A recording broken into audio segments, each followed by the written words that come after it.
आप सब ब्रज के निवासी हो, ब्रज की पवित्र भूमि पर आपका निवास है, आप ब्रज की पवित्र धरा पर रहते हो। हम आपसे एक बात पूछें, आप सब उत्तर जरूर देना।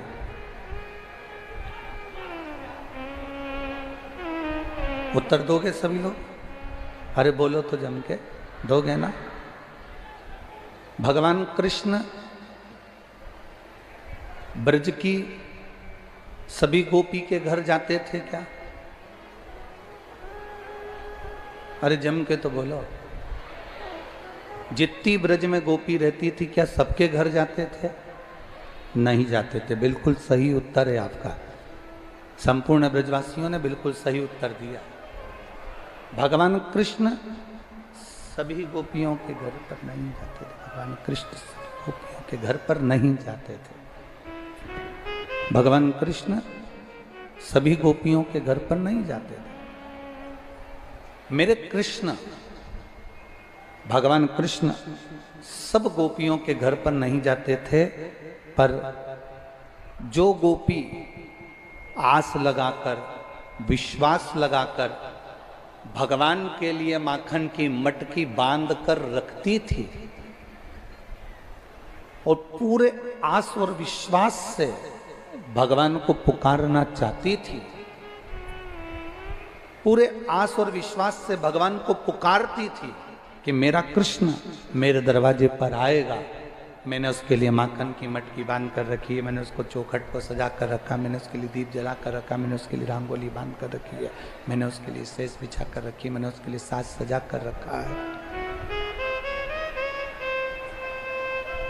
जो गोपी आस और विश्वास रखकर भगवान कृष्ण को पुकारती थी, आस और विश्वास लेकर भगवान कृष्ण को पुकारती थी, भगवान कृष्ण सबके यहाँ नहीं जाते, पर जो आस और विश्वास लगाकर भगवान को पुकारता है, मेरा कृष्ण उन गोपियों के दरवाजे पर पहुंच जाता है। जिसने बहुत आस लगाई, जिसने बहुत विश्वास रखा, आस लगाई, भरोसा रखा, दृढ़ता रखी, उसके दरवाजे पर भगवान पहुंचा।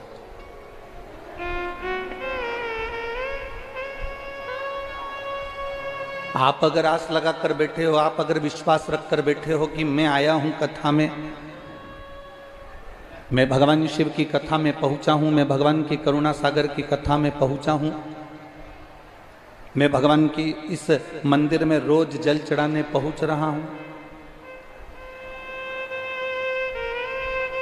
एक आस लगाकर अगर बैठे हो, एक विश्वास रखकर बैठे हो, एक भरोसा रखकर बैठे हो, तो भगवान आता जरूर है।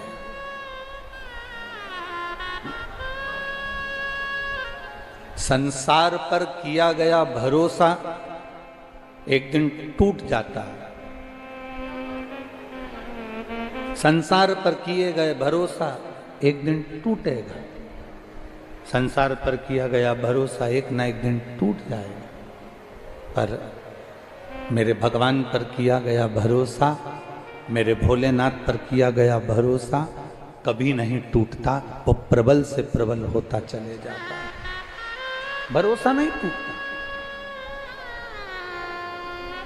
दुनिया के लोग तुम्हारे भरोसे को तोड़ देंगे, दुनिया के लोग तुम्हारे विश्वास को तोड़ देंगे, दुनिया के लोग तुम्हारे भरोसे को तोड़ सकते हैं, पर जिसने भगवान पर भरोसा करा, जिसने भोलेनाथ पर भरोसा करा, जिसने अपने इष्ट पर भरोसा करा, उसका भरोसा कभी टूटा नहीं, वो भरोसा कभी टूटता नहीं।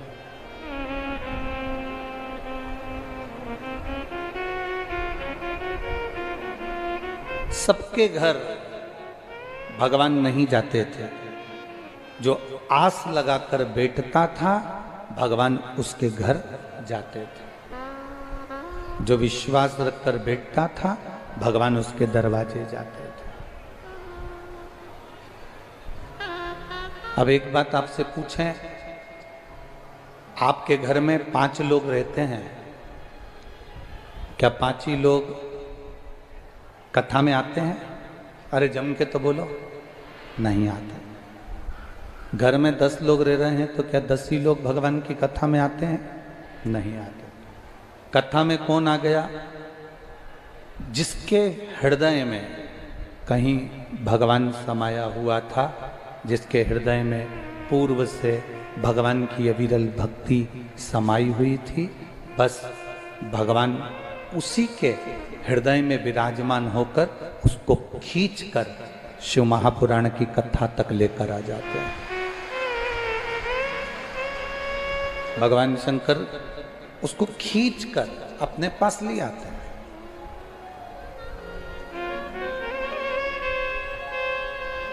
कोई कोई तेल का जो डब्बा होता है ना,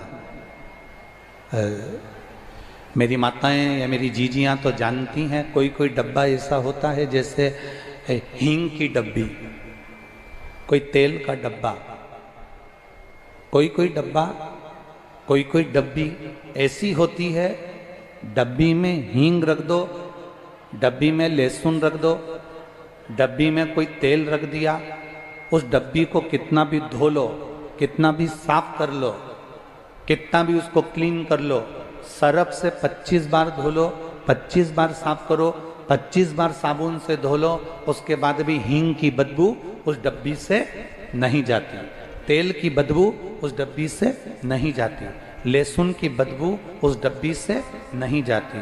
उसको कितना भी धोया जाए पर उसकी डब्बी की बदबू नहीं जाती है, डब्बी की बदबू नहीं समाप्त होती है, वो बदबू उसकी जाती ही नहीं, वो बदबू नहीं जाती उसकी। उसी तरह लाखों की भीड़ में घर में 10 लोग रह रहे हैं, 15 लोग रह रहे हैं, 20 लोग रह रहे हैं, 25 लोग रह रहे हैं, उन 25 लोगों में से आप कथा में जा रहे हैं तो समझ लेना कि पूर्व में ना जाने कितने जन्म आपके निकल गए, हर जन्म में आपने महादेव की भक्ति करी है, इसलिए आपके अंदर की वो गंध समाप्त नहीं हुई, इसलिए आपको खींचकर महादेव ने यहां तक बुला लिया।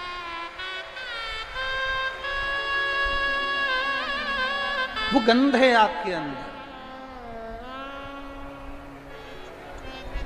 और शंभु शरणे पड़ी मांगू घड़ी रे घड़ी, दुख काटो दया करी ने दर्शन। पूरे की पूरे घर के लोग कथा में नहीं पहुँचते, पूरे की पूरे मोहल्ले के लोग कथा में नहीं पहुँचते, पूरे की पूरे समाज के लोग कथा में नहीं पहुँचते, पूरी की पूरी सोसाइटी के लोग कथा में नहीं पहुँचते। कथा में वही पहुँचता है जो आस लगाया बाबा से, जो विश्वास रखा बाबा पर, जिसने भरोसा दृढ़ बना लिया। भगवान कृष्ण जैसे सबके घर नहीं जाते, जो आस और विश्वास रखकर बैठा है भगवान उसके दरवाजे पर जाता है। उसी तरह जो आस और विश्वास के साथ भगवान की अविरल भक्ति को पाना चाहता है, भगवान कृष्ण की, भगवान शिव की अविरल भक्ति को जो प्राप्त करना चाहता है, जिसके अंदर आस भी है, विश्वास भी है, भरोसा भी है, दृढ़ता भी है, और पूर्ण भरोसे के साथ जो भगवान को रिझा रहा है, भगवान उसके करीब में आ रहा है, उसके पास जा रहा है। आपकी दृढ़ता, आपका विश्वास, आपका भरोसा जितना पक्का हो। शिव को क्या प्रिय नहीं है? लंका के राजा रावण को सोने की लंका दे दी थी, लंका के राजा रावण को दुनिया का सारा ठाट दे दिया था, लंका के राजा रावण को ऐसी कोई वस्तु नहीं थी जो रावण के पास में नहीं थी, सब कुछ दिया। मेरे शंकर ने लंकाधिपति लंकेश को, रावण को दुनिया का सारा सुख प्रदान कर दिया।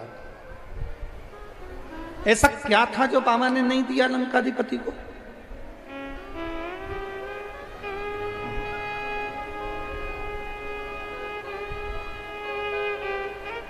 और जो रावण मांगता मेरा बाबा वो देते जाता,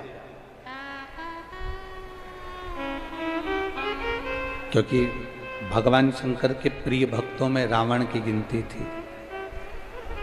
भगवान शंकर के प्रिय भक्तों में रावण को गिना जाता था। प्रिय भक्तों में जो रावण मांगता वो भगवान दे देते।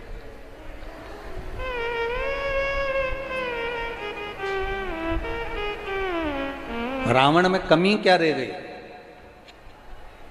जो मांगा रावण ने भगवान ने दिया, जो मांगा रावण ने भगवान प्रदान करे, जो उसने चाहा वो उसको मिला। आखिरी में एक कमी रावण के अंदर आ गई कि वो रावण के अंदर कमी थी उसका अहंकार। वो रावण के अंदर कमी थी उसका अभिमान। प्रेस, जिससे आप कपड़े पर प्रेस करते हो, कपड़े के सल मिटाते हो, कपड़े के सल समाप्त करते हो, वो प्रेस जब ज्यादा गर्म हो जाती है, अच्छा प्रेस करने वाला भले आग बंद करके प्रेस कर ले, पर प्रेस अगर ज्यादा गर्म हो गई तो वो कपड़े को जला देती है महाराज।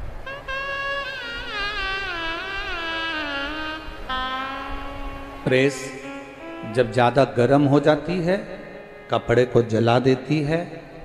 अहंकार जब ज्यादा बढ़ जाता है, अभिमान, अहमता, अभिमत्ता, अहम जब बढ़ जाता है तो हमारे कुल को और हमारे घर को, परिवार को समाप्त कर देता है। रावण के साथ में वही। एक बात हम लोग पहले भी कहे, आज फिर कहते हैं, हिम्मत बुरे कर्म कर बंदे वरना पछताएगा, भगवान की आंखों से तू बच नहीं पाएगा, तू बच नहीं पाएगा। अरे ओ अज्ञानी मत कर नादानी, अरे ओ अज्ञानी मत कर नादानी, तेरे कर्म का फल भी तू ही पाएगा, जैसा किया तूने तेरे आगे आएगा। मत बुरे कर्म कर बंदे वरना पछताएगा, भगवान की आंखों से तू बच नहीं पाएगा, तू बच नहीं पाएगा। अरे ओ अज्ञानी मत करना। अपने कर्म का भोग। लंकाधिपति रावण भी ब्राह्मण था और परशुराम भगवान भी ब्राह्मण थे।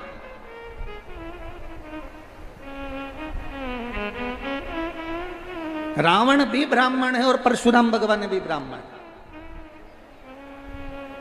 पर एक रावण चौराहे पर जलाया जा रहा है और एक श्री परशुराम भगवान चौराहे पर और मंदिर में पूजाए जा रहे हैं।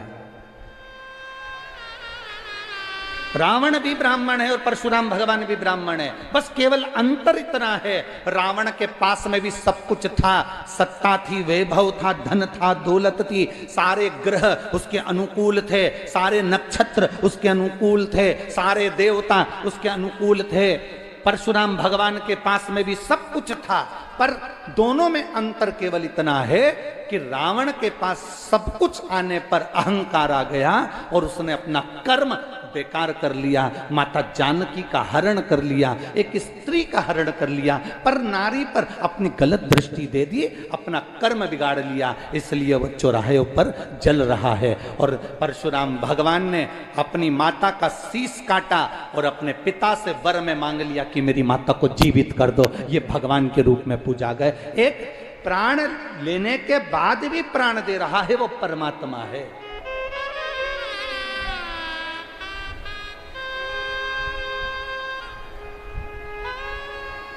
अच्छा कर्म करने का जब मौका मिले, अच्छा कर्म करिए। जब मौका मिले अपनी जिंदगी में, जब आपके जीवन में ऐसा लगे कि एक कर्म हमें अच्छा करना है तो करने का जब मौका मिले तो करिए। ये जो शरीर मिला है बड़ी मुश्किल से मिलता है।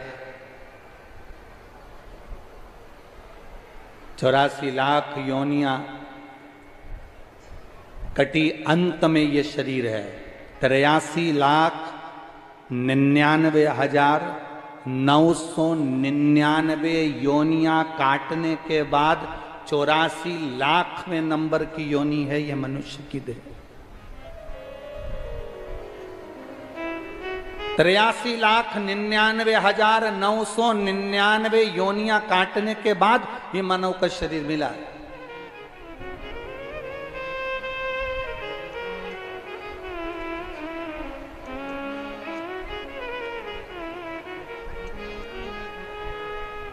एक बहू ने हमसे पूछा, गुरुजी ये बताओ कि हमारे घर में हमें टाइम नहीं मिलता भगवान का भजन करने का, हमें समय नहीं मिलता भगवान की भक्ति करने का, हम मंदिर भी नहीं जा पाते क्योंकि घर में बच्चे रहते हैं तो स्कूल छोड़ना रहता है, ये काम रहता है, वो काम रहता है। एक बहू से पूछो कितना घर में काम रहता है। गुरुजी हम बहुओं को आप कुछ बोलेंगे कि हम बहू कितनी देर भगवान का भजन कर लें? हमने कहा बहुओं से बस केवल इतना निवेदन है, जितनी देर तुम पेंसिल से लाइन खींचो और डब्बा भरो, उतनी देर लगती है उतनी देर भगवान का भजन कर लिया, बहुत उतना भी। एक क्षण मेरे भगवान कृष्ण ने गोपियों से पूछा, गोपियों तुम मुझे याद करती हो क्या? गोपियों तुम मुझे याद करती हो? भगवान कृष्ण के शब्द सुनकर गोपियों ने कहा, याद करना उसी को कहते हैं, एक कृष्ण याद उसको किया जाता है जिसको भुला दिया गया हो। आप तो दिल में ऐसे बसे हो कि आपको याद करने की जरूरत ही नहीं पड़ती है। आप हमारे हृदय में बसे हो,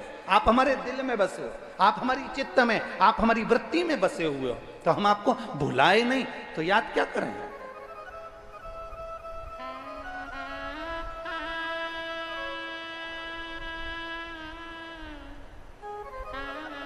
काम्य वन में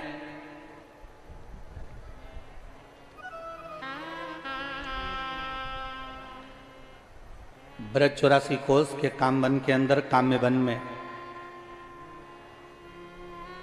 एक शिव जी का एक मंदिर है जो भगवान कृष्ण शिव जी को आमंत्रित करे थे और शिवलिंग प्रकट हुआ था, जिसका नाम रामेश्वर महादेव है। आप लोगों में से किसी ने काम्य वन में रामेश्वर महादेव के दर्शन किए हैं?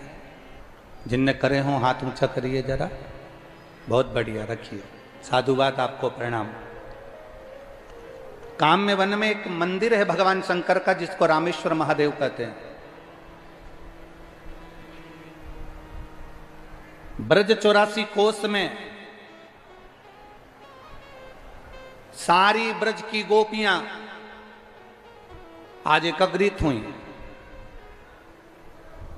और गोपियों ने एकत्रित होकर अपने ब्रज के एक एक पत्थर को उठाया और सरोवर में डाला। पत्थर उठा रही हैं, सरोवर में डाल रही हैं। अब श्री दामा को मालूम पड़ा कि ब्रज की गोपियां कुछ एक नया खेल खेलना सीख गई हैं। ब्रज के पत्थर लेकर आती हैं और वो पत्थर को सरोवर में डालती हैं। अब श्री दामा ने मनसुका से कहा, फिर मधुसूदन तक बात गई, मधुसूदन से फिर भगवान कृष्ण के पास बात गई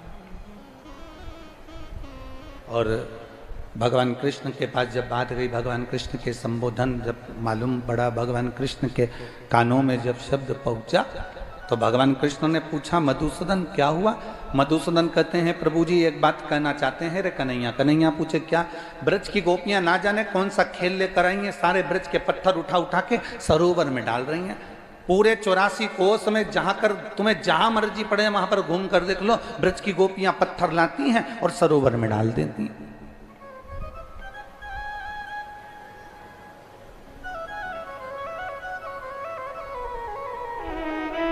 किसी ने हमसे पूछा कि ये ब्रजमंडल में ब्रज की रज दिखती है, पत्थर क्यों नहीं दिखते? तो हमको तो लगता है कि रामेश्वर महादेव की कथा से हमको मिलता है कि सारे पत्थर तो गोपियां पहले ही सरोवर में पटकी हैं, रजी रज बची। अब भगवान कृष्ण के कानों में शब्द गया तो भगवान कृष्ण तुरंत गए। तो भगवान ने जाकर क्या देखा कि आज ललिता जी के साथ में राधा जी भी पत्थरों को उठाकर और पानी में पटक रही थी, और पटकते पटकते आंख में आंसू भरकर राधा जी रो रही थी।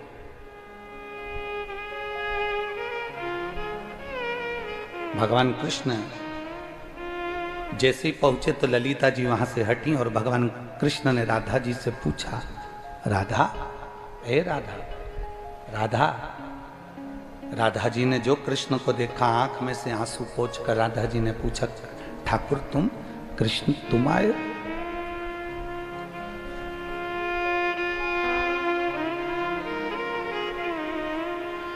कन्हैया आप? क्या बात है?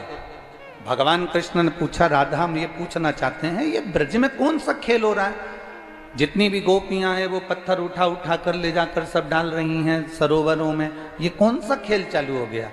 गोपियां कहती हैं, अरे कृष्ण तुम्हें नहीं मालूम, भगवान राम के जो बानर थे उन बानरों ने पत्थर पे राम लिखा था और पानी में छोड़ा था और वो सारे पत्थर तैर गए थे और सेतु बन गया था, और भगवान राम ने शंकर जी की स्थापना करी थी रामेश्वर की। तो गोपियां कह रही हैं कि जरा अपन भी पत्थर तैरा के देखते हैं कि तैरता है कि नहीं तैरता। इसलिए सारे ब्रज के पत्थरों को उठा उठा कर हमने सरोवर में फेंक के देख लिया, पर तैरता हुआ नहीं मिला। इसलिए अब हमने पूरा विचार कर लिया, पूरा विचार कि ब्रज की सारी गोपियां अपने अपने माता पिता को लेकर सेतु बंध का दर्शन करने के लिए रामेश्वर जाएंगी।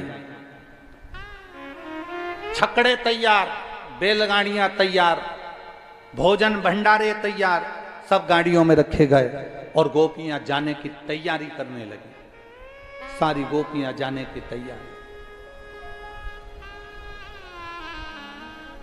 जब गोपियां जाने की तैयारी कर रही हैं, जब गोपियां जाने का विचार कर रही हैं, जब गोपियां जाने लगी हैं, बीच रास्ते में मेरे ठाकुर जी खड़े थे, बीच राह। उन्होंने रोका, रुको जरा, रुको जरा,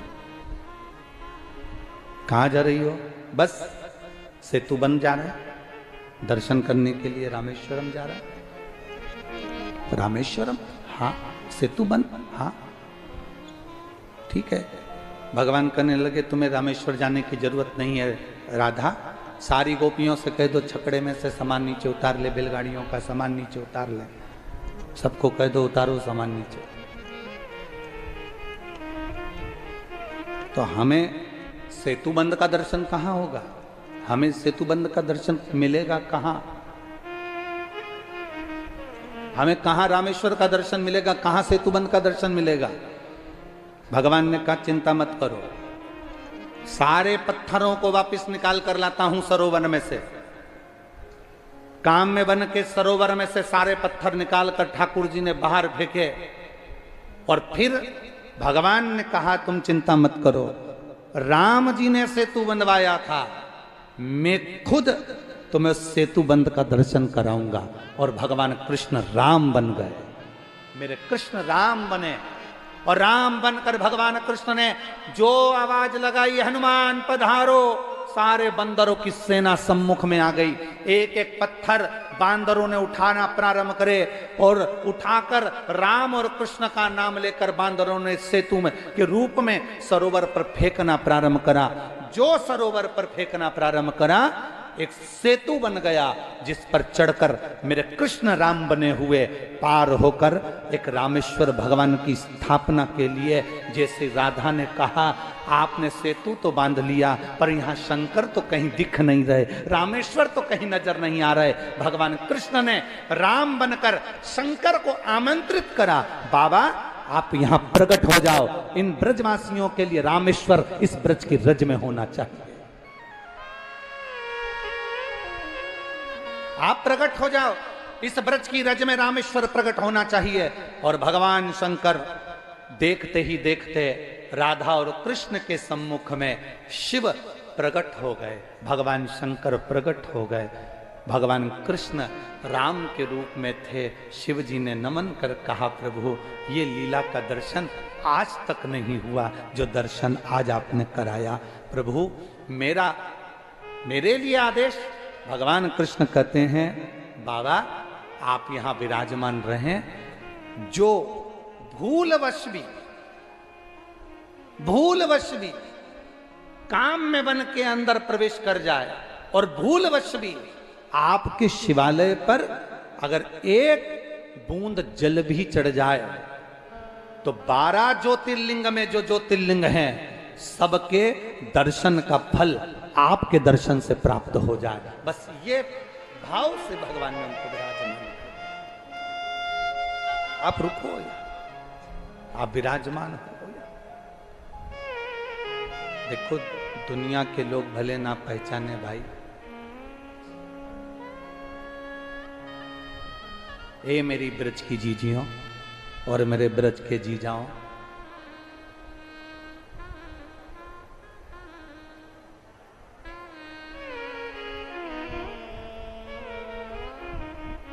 ए ब्रज की जीजियों और ब्रज के जीजाओं, एक बात याद रखना, अपने भीतर उतार कर रखना, अपने अंदर एक बात अपनी जिंदगी में उतार कर रखिएगा। ब्रज की रज को जिस दिन आप जान गए, ब्रज की रज को जिस दिन आप पहचान गए, उस दिन आपको ये मालूम पड़ जाएगा कि कृष्ण और शिव में कोई अंतर नहीं है। शंकर और कृष्ण ये दोनों एक हैं। आप शिव भजें चाहे कृष्ण, आप पहचान।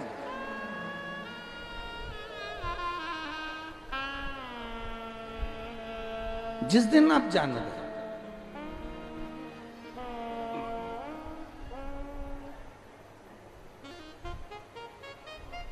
यमुना मैया निरंतर कल कल की ध्वनि कर कर बहती रहती हैं। वो यमुना के सुंदर सुखद आनंद को जिस दिन पहचान गए, उस दिन तुम्हारी जिंदगी की एक सार्थकता सिद्ध हो जाएगी। उस दिन एक दिन तुम्हारी सार्थकता सिद्ध हो जाएगी। तुम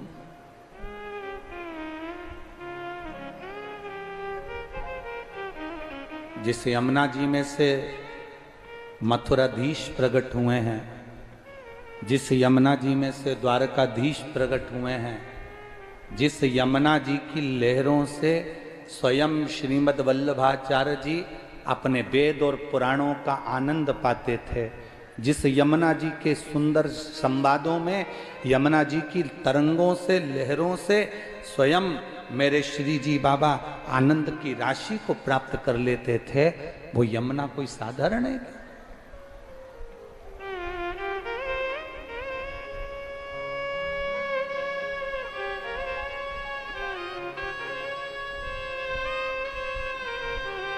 एक हरिहर भगवान का एक स्वरूप हुआ जिसको हरिहर कहते हैं। ब्रज की रज में यमुना के तट पर, ब्रज की रज में यमुना के तट पर, यमुना के तट पर जो बालू मिल जाए, जो बालू रेत मिल जाए,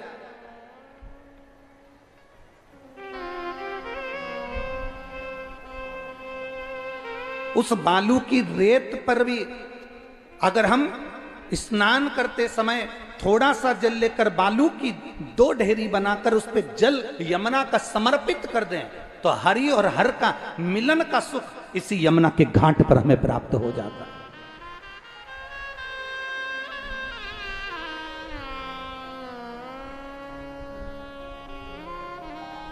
महाराज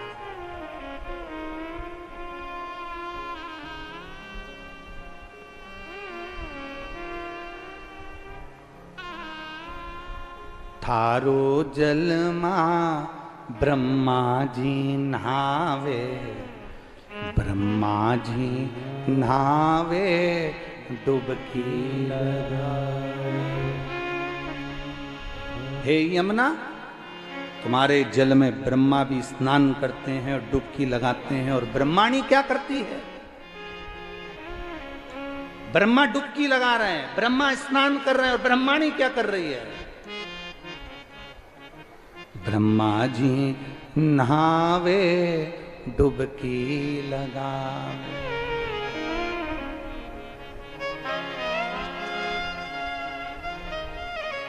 हरि ब्रह्माणी करती सेवा रे, थारो निर्मल निर्मल पार।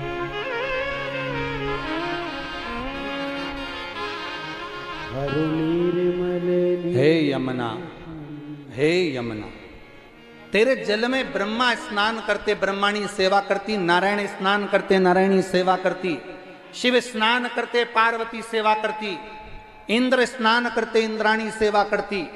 33 कोटि देवता तेरे जल में स्नान करने के लिए आते और उनकी देवियां तेरे घाटों पर सेवा का क्रम करती है, तेरे घाटों पर सेवा करती है।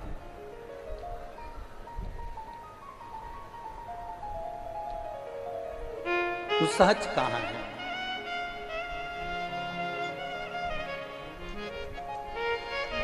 तेरी सहजता कहां है?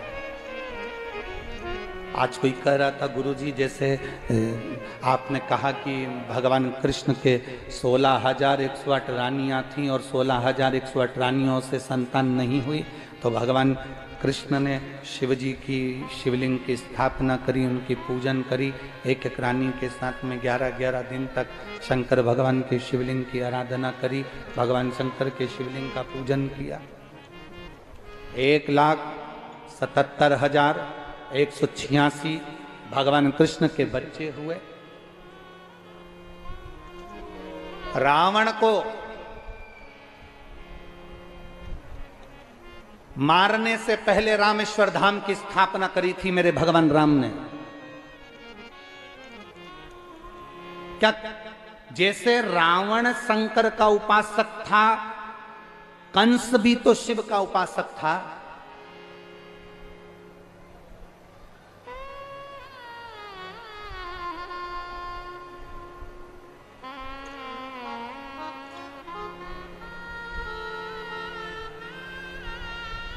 कंस भी तो शिव का उपासक था। जैसे रावण शंकर का उपासक था, और रावण को मारने से पहले राम जी ने भगवान रामेश्वर की स्थापना करी थी। तो कंस को मारने के लिए जब भगवान आए, भगवान कृष्ण और बलराम जब मथुरा में पहुंचे, तो जैसे उन्होंने रावण को मारने से पहले शिव की आराधना करी, तो क्या भगवान कृष्ण ने कंस को मारने के समय पर किसी शिवलिंग की स्थापना करी?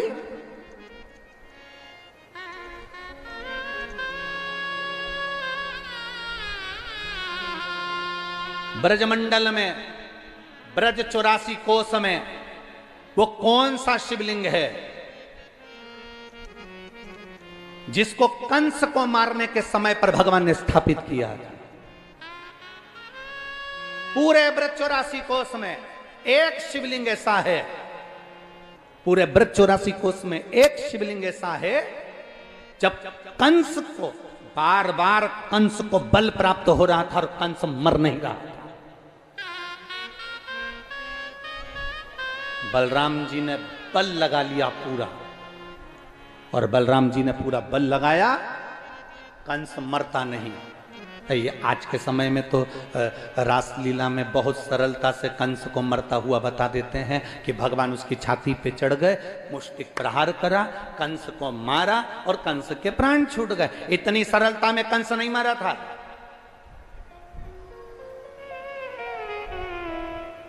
राक्षसों से पीछा इतनी जल्दी नहीं छूट जाता हो, इतनी सरलता में कंस नहीं मरा था कि तुमने रासलीला में देखा कि बस भगवान कृष्ण आए, छाती पर चढ़ गए, मुष्टिक प्रहार करा, कंस के प्राण छूट गए। इतनी सरलता में कंस नहीं मरा है।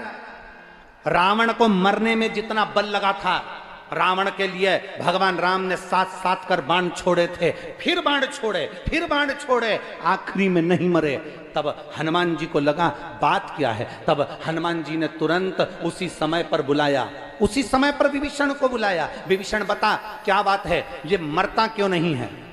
विभीषण ने कहा कैसे नहीं मरेगा, इसकी नाभि में अमृत है, बाणों उठाओ बाण और छोड़ दो। भगवान राम ने जैसे ही सुना रावण की नाभि में अमृत है, भगवान ने बाण उठाकर छोड़ दिया।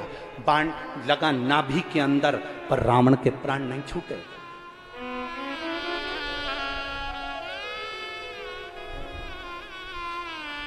रावण नहीं मारा। कई लोग कहते हैं कि भगवान राम जी ने बाण छोड़ा, नाभि में लगा और मर गया रावण। राक्षस इतनी सरलता से नहीं मरते, असुर इतनी सरलता से नहीं मरते, दैत्य इतनी सरलता से नहीं मरते। राम जी ने जैसे ही बाण छोड़ा रावण नहीं मरा। लक्ष्मण जी को क्रोध आ गया और विभीषण को पास में बुलाया। विभीषण डरा। विभीषण ने कहा बोलिए महाराज, तूने कहा था नाभि में अमृत है, मेरे भाई ने बाण छोड़ा, ये मरता क्यों नहीं है। लक्ष्मण जैसे ही बोले, विभीषण ने कहा प्रभु मुझे तो जितना मालूम था मैंने आपको बता दिया, क्योंकि मेरे सामने लंकाधिपति रावण ने वर मांगा था ब्रह्मा जी से कि वर दीजिए कि मेरी नाभि में अमृत रहे। तो नाभि में अमृत दिया, जब वो सूखेगा तब तू मरेगा। तो उतना तो मैंने सुना था, मैं आ गया। तब उसी समय पर विभीषण ने कहा इसके आगे मुझे नहीं मालूम कि मरता क्यों नहीं है। लक्ष्मण जी ने हनुमान जी को बुलाया, हनुमान जरा पता करो कि ये रावण मरता क्यों नहीं है। हनुमान जी जैसे आए, हनुमान जी ने कहा जो प्रभु आज्ञा। हनुमान जी पहुंच गए, एक विद्वान का रूप रखकर लंका के अंदर, एक ज्योतिषी का रूप रखकर, एक विद्वान का रूप रखकर हनुमान जी लंका में प्रवेश कर गए। लंका में प्रवेश करे और लंका में घूमते घूमते सारे लंका वासियों की नारियों के हाथ देख देख कर हनुमान जी ने बता दिया तुम्हारे यहां पर एक बंदर आया था, आग लगाई थी, उत्पात मचाया था, ऐसा हुआ था, फिर उसके साथ एक और आया था, सीख देकर गया था, नहीं संभला, तुम्हारे यहाँ पर इतने मर गए, तुम्हारे यहाँ इतने जिंदा हैं। ये हनुमान जी ने सबका भाग्य बताना चालू करा। सूचना पहुंच गई मंदोदरी के पास में। मंदोदरी से कहा मंदोदरी तेरा भी भाग्य दिखा ले। मंदोदरी राजघराने से, राजभवन से रथ में बैठकर बाहर आई और ज्योतिषी के चरणों में बैठकर कहती है बाबा मुझे बताओ मेरा भाग्य क्या कहता है। हाथ देखते से ही मंदोदरी ने अपना हाथ जैसे ही हनुमान जी के हाथ में दिया, जो ज्योतिषी का रूप रखे थे, हनुमान जी ने हाथ देखते से कह दिया मंदोदरी तू बड़ी विद्वान है, तेरे कारण तेरा पति आज भी जिंदा है। हे मंदोदरी तेरे कारण तेरा पति आज भी जिंदा है, केवल तू है जो तेरे पति को बचा कर रखी है। तेरे पास में कुछ ऐसा है मंदोदरी जिसके कारण तेरा पति नहीं मर रहा है। मंदोदरी ने हाथ जोड़कर कहा महाराज जी बिल्कुल सही कह रहे हो आप। मेरे पति ने जब तप करा था, तप करते समय मेरे पति ने वर मांगा था ब्रह्मा जी से, मुझे वर दो, वर प्रदान करो कि मैं मरूं ना। नाभि में अमृत मांग लिया था। पर मेरे पति भी बड़े विद्वान थे, उनको मालूम था नाभि में अमृत है, कभी भी बाण छूटेगा मेरी नाभि में लगेगा और मैं मर जाऊंगा। इसलिए मेरे पति ने ब्रह्मा जी से कहा था अगर नाभि में अमृत तुम दे रहे हो तो जो बाण मेरी नाभि में लगेगा वो बाण भी मुझे दो। और मेरे पति को ब्रह्मा जी ने बाण दिया, वो बाण मेरे पति ने मुझे ला कर दिया। मैंने उस बाण को अपने सोने वाले कमरे में जिसमें सोती हूं उसमें खंबे में चुनवा दिया। जब तक वो बाण राम के पास नहीं आएगा तब तक रावण मर नहीं सकता। वो बाण राम के पास आना चाहिए, वो बाण राम जी चलाएंगे, रावण को लगेगा नाभि में तब मरेगा। हनुमान जी ने अपना स्वरूप दिखाया, गदा का प्रहार किया, खंबा तोड़ा, बाण लेकर राम जी के पास पहुंच गए और वो बाण राम जी के हाथ में दिया और राम जी ने जो छोड़ा तब जाकर रावण की नाभि का अमृत सूखा, तब जाकर रावण मरा। जरा विचार करिए, रावण को मरने में इतनी लीला रही तो कंस क्या झटके में मर जाएगा?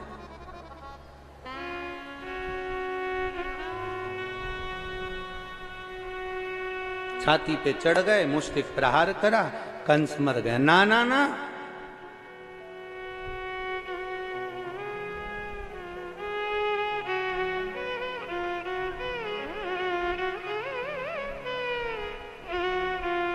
हम कहना नहीं चाहते परंतु कभी कभी मुख से बोलने में आ जाता है। 3 ऐसे हैं कि ये बहुत जल्दी टलते नहीं है।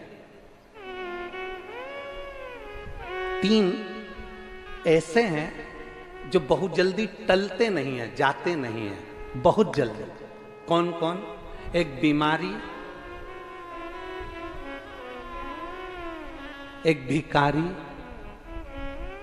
और तीसरा नहीं बोलूंगा, तुम लोगों को बुरा लग जाएगा।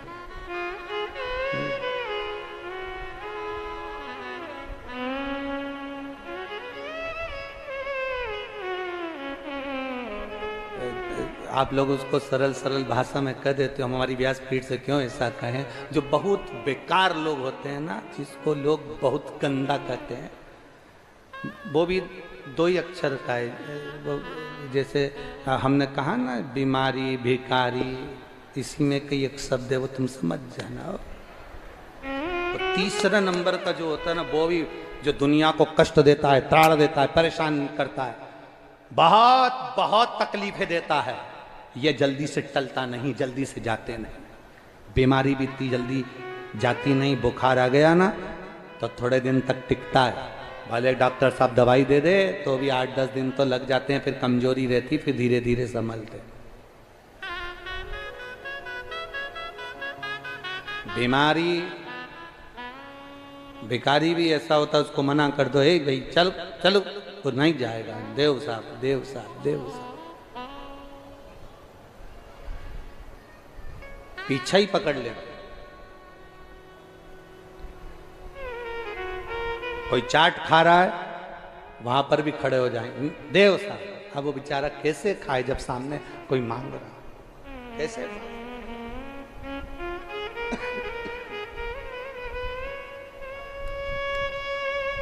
महाराज बहुत जल्दी टलते नहीं। इस चित्त वृत्ति में तुम्हें लगता होगा कि कंस बहुत जल्दी मर गया एकदम। कितना अच्छा रासलीला में एक बहुत सुंदर पाठ अदा किया जाता है और कंस को छाती पे चढ़कर मुष्टिक प्रहार कर कर मार दिया जाता है और कंस इतनी जल्दी मर गया। ना ना, कंस इतनी जल्दी नहीं मरा। बलराम जी ने अपना पूरा बल लगा लिया, पूरा बल, बलराम जी का पूरा बल लग गया था, तब भी कंस नहीं मरा था। पूरा बल लगा दिया बलराम जी ने, पूरा बल, तो भी नहीं मरा।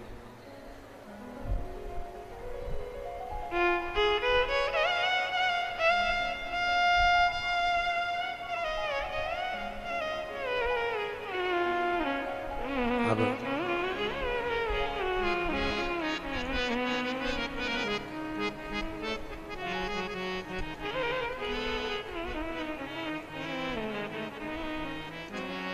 भगवान कृष्ण देख रहे थे,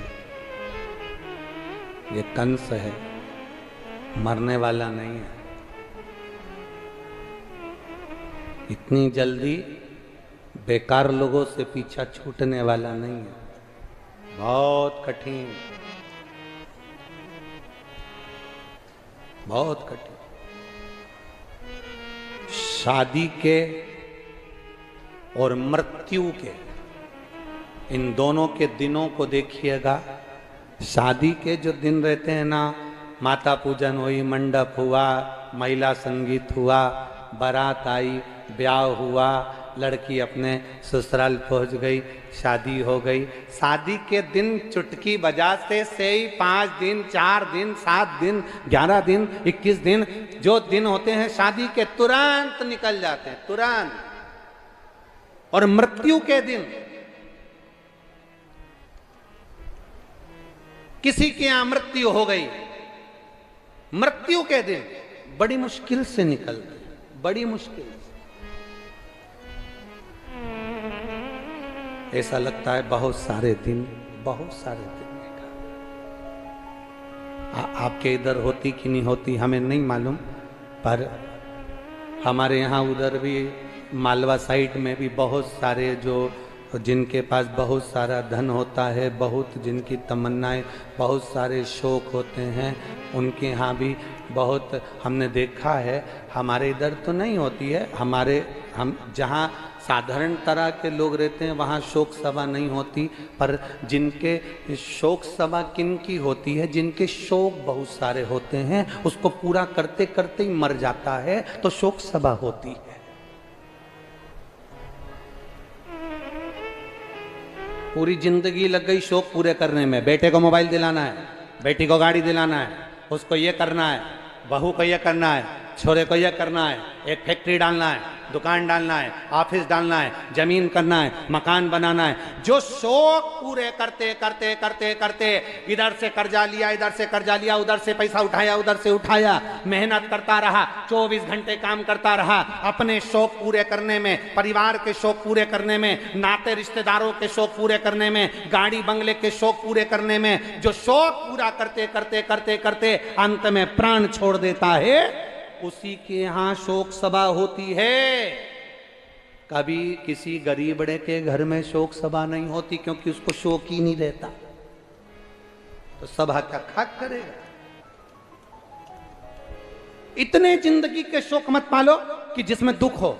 कंस ने अपनी जिंदगी का एक आनंद पाया। कंस ने क्या करा, पहले सारी राज सत्ता को अपना बना लिया, अपने ही रिश्तेदारों को, अपने ही पूर्वजों को जेल में ले जाकर डाल दिया, अपने ही पूर्वजों को कारागार में ले जाकर डाल दिया। जो अपनों का सम्मान नहीं करता, जो अपनों का आदर नहीं करता, जो अपनों का सत्कार नहीं करता, अंत समय में धोखा खाता है।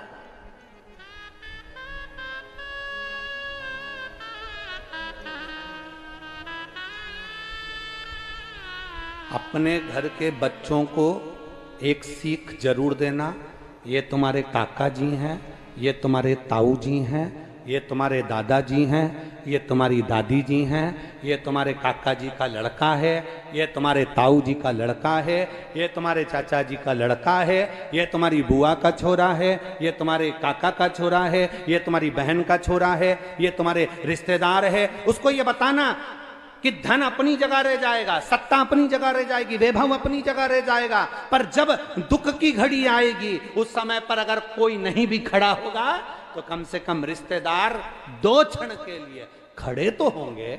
भले उनसे आपके संबंध ठीक ना हो, पर खड़े तो होंगे।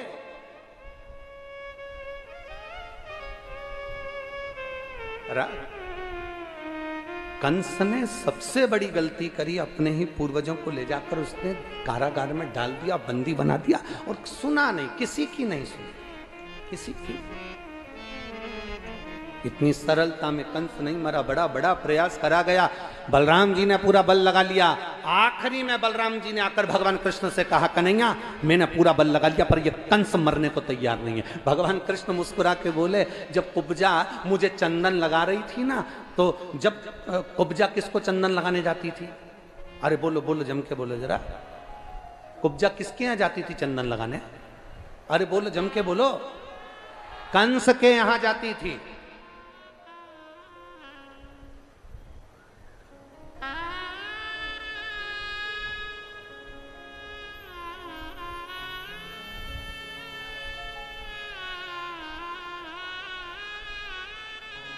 कुब्जा चंदन लगाने कंस के यहां जाती थी। आज कंस के महल में जा रही थी। भगवान कृष्ण ने रोक लिया कुब्जा को। कहाँ जा रही हो? चंदन लगाने। कहाँ जाती हूँ? कंस के यहाँ। हमको लगा दो। कुब्जा ने कहा, ओ कहाँ से आया है? राजा का चंदन है और तेर को लगाऊंगी?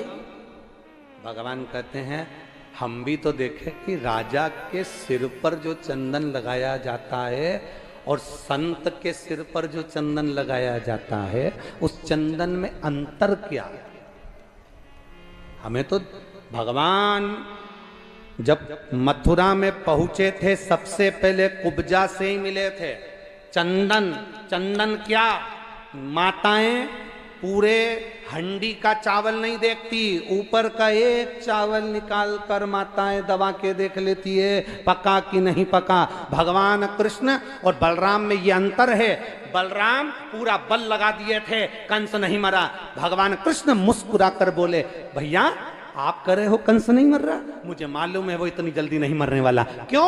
क्योंकि मैं जब इस मथुरा में प्रवेश करा था तो कुब्जा से मैंने चंदन मांगा था, मुझे जरूरत नहीं थी चंदन की, मुझे जरूरत नहीं थी चंदन की, क्योंकि मैं चंदन लगा कर आया था, मुझे चंदन की जरूरत नहीं थी, मैंने कुब्जा से चंदन मांगा था। ये जानने के लिए मांगा था कि राजा के मस्तक पर जो चंदन लगता है वो चंदन में आखिर ऐसा क्या था,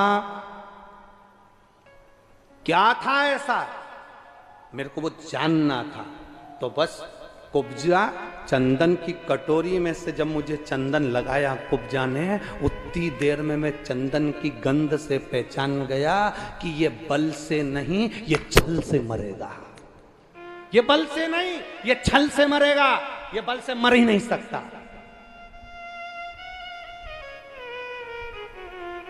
ये बल से नहीं मरने वाला, ये मरेगा तो छल से मरेगा। चंदन मेरी जीजियों, ओ मेरी ब्रज की जीजियों, ओ मेरे ब्रज के जीजाओं, चंदन लगाने वालों से इसलिए कहते हैं दो, थोड़ा सा देखो बुरा लग जाएगा हो, क्या अग्रवाल जी बोल दें, क्या बोल दें हैं? हाँ ठीक है, चंदन लगाने वाले और चूना लगाने वालों से बच के रहना।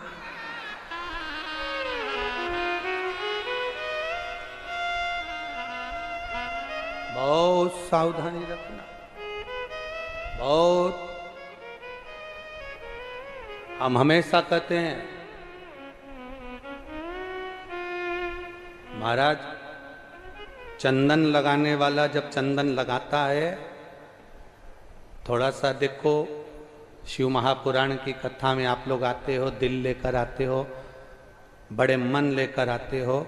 चंदन लगाने वाला जब चंदन लगाए तब आपकी सावधानी होना चाहिए, आपकी जो गले में मंगलसूत्र चेन वगैरह जो भी होती है उस समय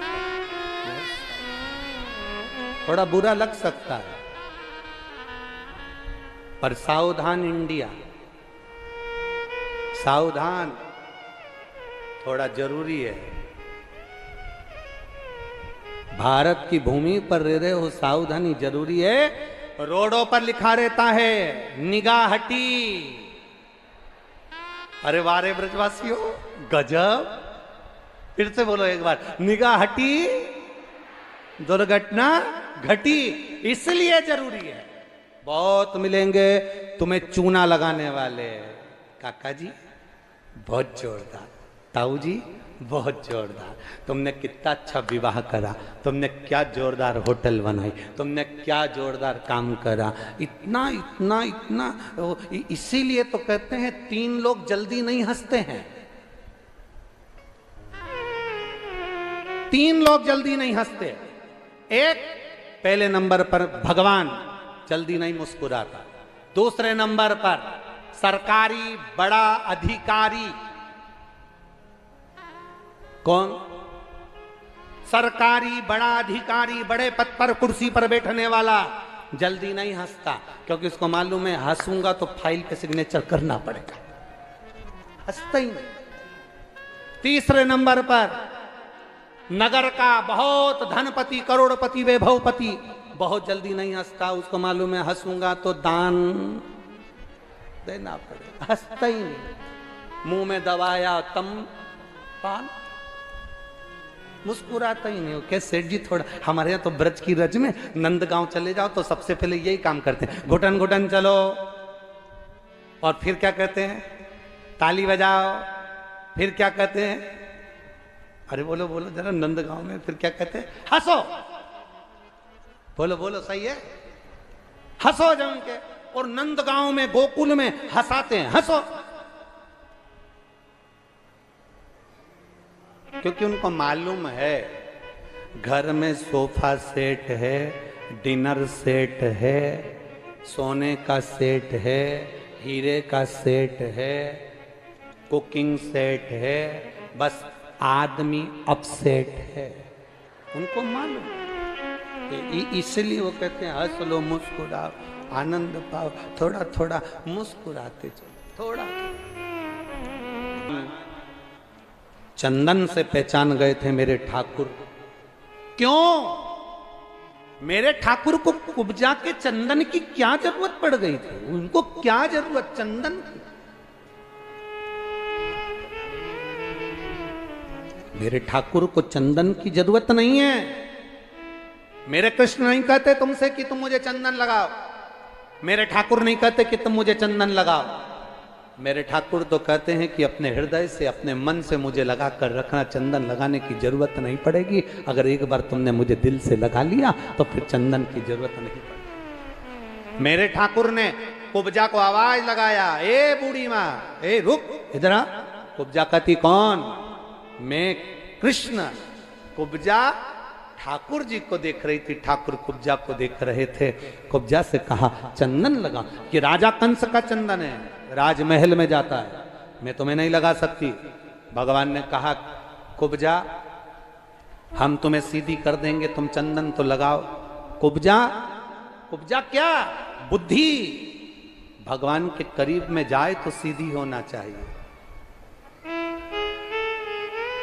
चंदन से मेरे द्वारिका नाथ, मेरे कृष्ण पहचान गए कि ये चंदन जो राजा कंस के मस्तक पर लगता है, इस चंदन से पहचान हो गई कि ये चंदन साधारण नहीं। बलराम भैया कह रहे हैं कि मैंने पूरा बल लगा लिया और कंस नहीं मरा, तो भगवान जानते थे कि ये बल से नहीं, छल से मरेगा। ये बल से मर ही नहीं सकता।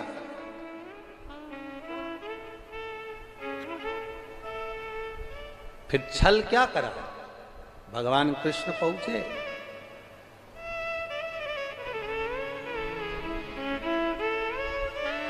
आज मेरा द्वारकानाथ कंस के सामने नहीं पहुंचा। आज मेरे द्वारकानाथ कंस के सम्मुख में नहीं पहुंचे। आज मेरे द्वारकानाथ ब्रज की रज में, रंग महल में, जहां पर कंस के साथ में युद्ध होना था, उस युद्ध मैदान में पहुंचने से पहले मेरे बाबा, मेरे भगवान कृष्ण शिव का स्मरण कर रहे हैं, शिव भक्ति में लीन। जैसे राम जी महाराज रावण को मारने से पहले शंकर की भक्ति में लीन होते हैं, उसी तरह भगवान कृष्ण भी शिव भक्ति में लीन होते हैं। ये दुनिया के लोग हैं जो भेद कर सकते हैं। कई लोग कहते हैं हम शंकर का नाम नहीं लेते, कोई कहता है हम शंकर के मंदिर का प्रसाद नहीं खाते, कोई कहता है हम शिव के दरवाजे नहीं जाते, कोई कहता है हम शंकर को नहीं भजते। हम उनसे कहते हैं, जो कहते हैं हम शंकर का प्रसाद नहीं लेते, शंकर के मंदिर नहीं जाते, शंकर के दरवाजे नहीं जाते, उनसे निवेदन है मरने के बाद शमशान जाओगे। दक्ष प्रजापति ने अपने जमाई शिव जी को श्राप दिया था कि तू शमशान में निवास करेगा। तो शमशान क्या है? शंकर भगवान का घर। जिंदे जी नहीं जाओगे तो मर कर जाओगे, और जाओगे उसी के।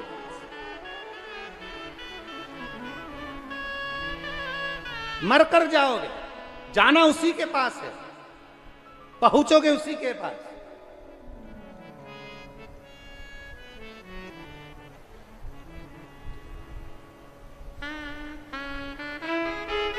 जो ज्यादा भाव खाता है वो बाद में बड़ा और पाव खाता है।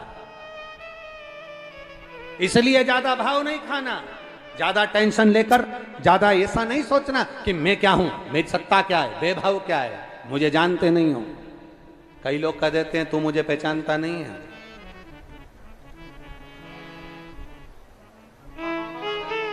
मेरा समय आन दे, मैं बता दूंगा तुझे मैं हूं क्या। और बीमार पड़ गया, छाती में दर्द हो गया,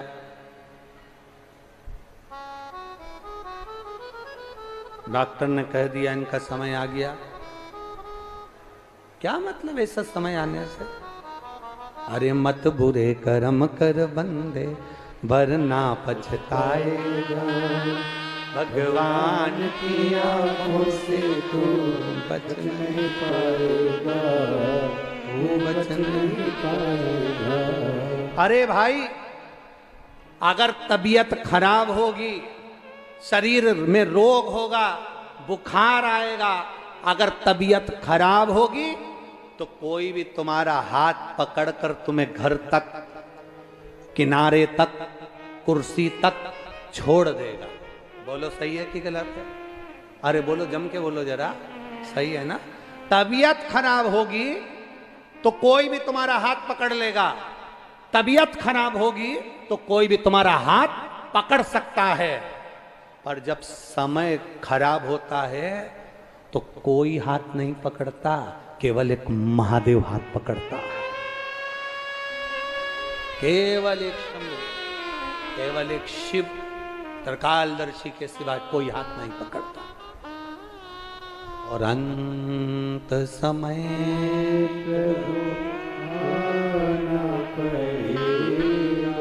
वचन दिया तो बीमारी में कोई भी हाथ पकड़ लेगा, तबीयत खराब होगी कोई भी हाथ पकड़कर डॉक्टर के पास ले जाएगा, हॉस्पिटल ले जाएगा, घर छोड़ देगा, गाड़ी में बिठा देगा। पर जब तुम्हारा समय खराब होगा, जब तुम्हारे ऊपर तुम्हारा समय बेकार आएगा, खराब समय आएगा, तब कोई हाथ नहीं पकड़ता, केवल महादेव के सिवाय। इसलिए कहते हैं, जब घड़ी समय अगर बेकार चल रहा हो, तुम्हारे जीवन में दुख चल रहा हो, तो शंकर जी के मंदिर में एक लोटा जल लेकर जाना प्रारंभ कर दो। तुम जिस हाथ से जल चढ़ाओगे वो हाथ महादेव पकड़ लेगा, पकड़ लेगा तो नैया पार कर देगा। तो हाथ पकड़।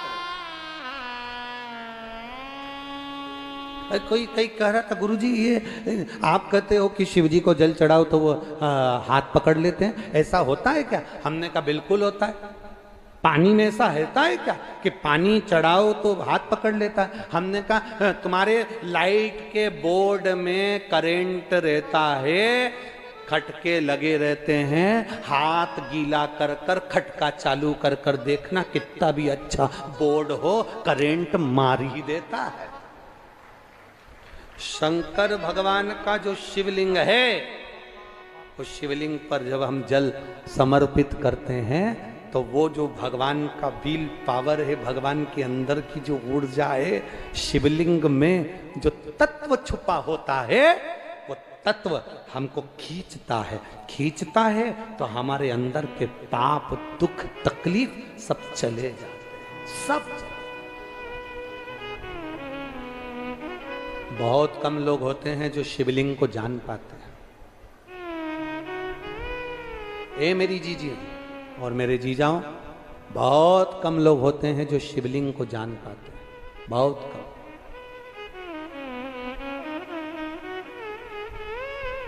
कई लोग शिवलिंग की हंसी उड़ाएंगे, बड़े से बड़े विद्वान भी नहीं जान पाते कि शंकर के शिवलिंग में है क्या, शंकर का शिवलिंग है क्या।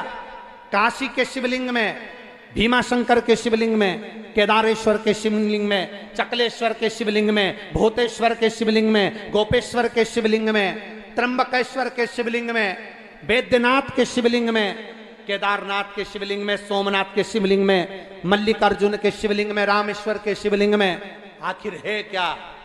जिसने एक बार जान लिया कि त्र्यंबक मंत्र की महत्वता क्या है, जिसने एक बार जान लिया कि शंकर के मूल मंत्र का व्याख्यान क्या है, जिसने जान लिया कि शंकर के भीमा शंकर लिंग का वर्णन क्या है, त्र्यंबकेश्वर लिंग का वर्णन क्या है, चकलेश्वर शिवलिंग का वर्णन क्या है।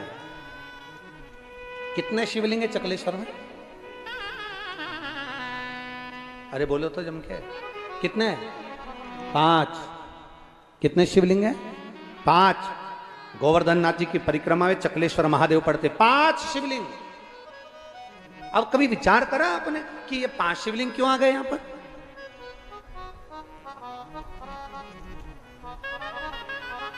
किसके कहने पर आ गया?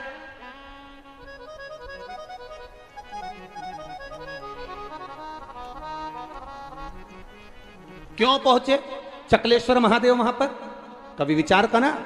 सारे मंदिरों में 1 शिवलिंग, 2 शिवलिंग, पर चकलेश्वर महादेव में 5। अरे भाई, मथुरा के भूतेश्वर, वृंदावन के गोपेश्वर, कामवन के कामेश्वर, नंदगांव के नंदीश्वर और मानसी गंगा गोवर्धन के चकलेश्वर।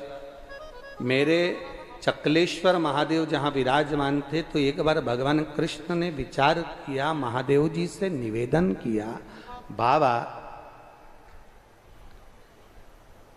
भक्त आएंगे ब्रज की रज में दर्शन करने के लिए, उनको किसी को मथुरा जाना पड़ेगा, किसी को कामवन जाना पड़ेगा, किसी को नंदगांव जाना पड़ेगा, किसी को कहीं वृंदावन जाना पड़ेगा। एक काम करो ना, कभी कभी तुम पांचों एक ही जगह इकट्ठे हो जाओ ना। जब कोई गोवर्धन की परिक्रमा करने आएगा, परिक्रमा करने आएगा, बहुत आस लेकर आएगा।